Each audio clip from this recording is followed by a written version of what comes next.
We are working for our boss, Rico Ocampo, who was the previous tenant of 30 Tamarind at Forbes Park. 30 Tamarind South Forbes. South Forbes, Yeah. sir.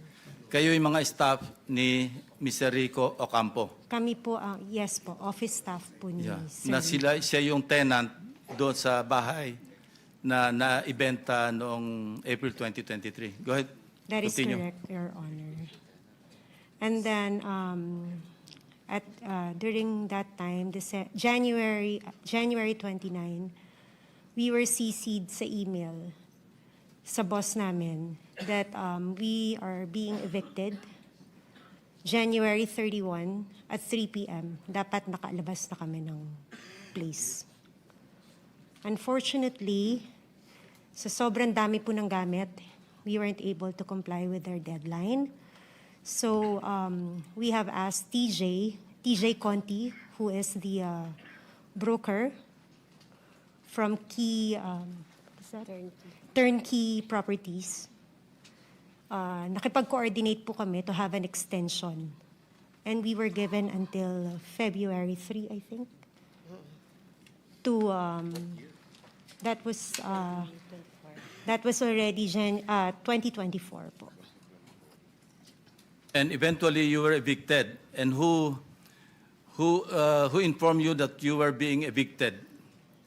We were informed by our boss po. It was parang email po ng law firm. And then sinisi po kami ng boss namin for us to be aware that we have to leave the place by January 31, 2024 at 3 p.m. Yeah, I was able to talk to your boss, si Mr. Rico Ocampo. And he made mention na meron kayong nakaharap nung you were forcibly being pushed out of the residence. Nabanggit niya si Carla Discaya.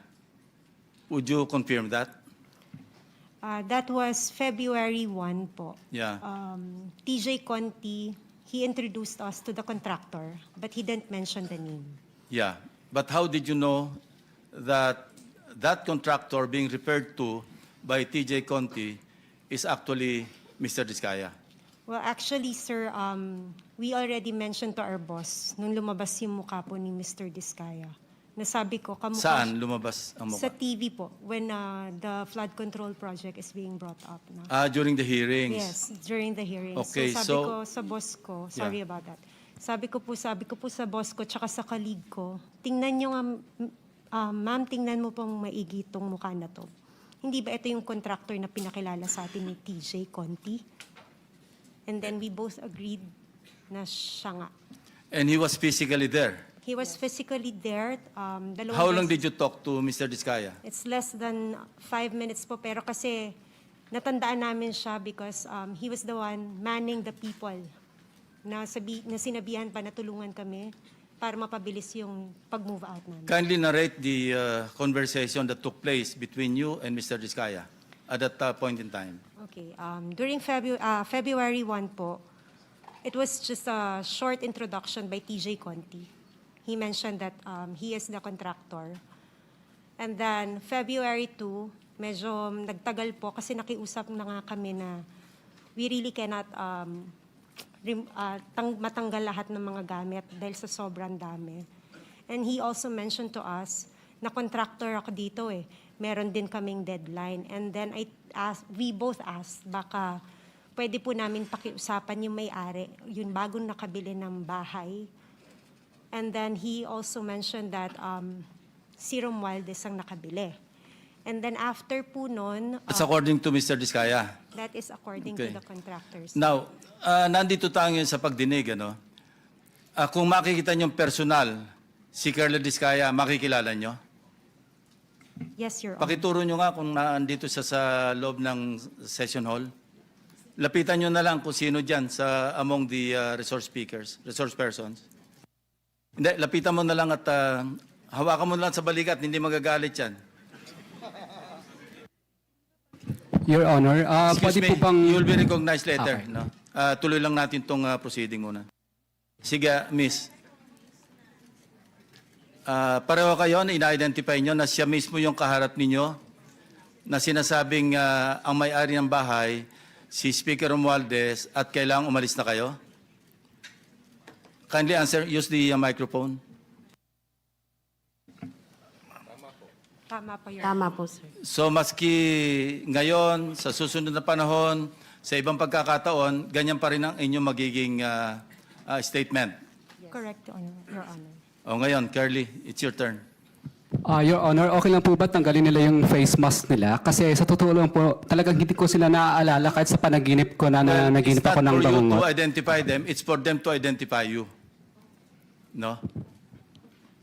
Your Honor, wala po kasi ang maalalang transaction at saka That's your nakapas. option to deny.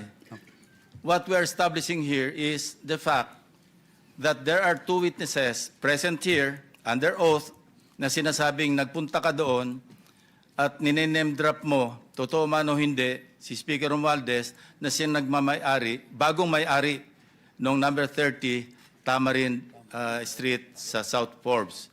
Yun lang naman eh. It's not for you to be able to, hindi naman ikaw ang witness against them eh. I don't know if I'm correct. Secretary Bida, kindly help me out, or Dong, PG Dong. Tama ba yon? Wala siyang karapatan na i-identify yung nagturo sa kanya? Opo. Ang right to confrontation ho kasi, kung yun ho ang iniisip ni Mr. Diskaya, will come at the appropriate time. But for purposes of identification, ang kakailanganin lang po ay yung taong mag-identify dun sa taong kikilalanin. Thank you, PG Dong. Sige, say your piece. Your Honor, gusto ko po sanang ma-identify po muna yung dalawang nagtuturo sa akin kasi kahit minsan po, hindi pa po ako nakakapasok sa South Forbes Park. Hindi ko pa nga alam kung anong mga uri ng mga bahay meron doon. So, malabong-malabo po talaga at wala po akong inuutusan na kahit sinong broker kasi takot po akong bumili sa mga lugar na yun. Ang kaya ko lang bilhin po ng mga lupa sa lugar lang po ng mga Pasig na hindi ganun kamahal ang presyo ng lupa.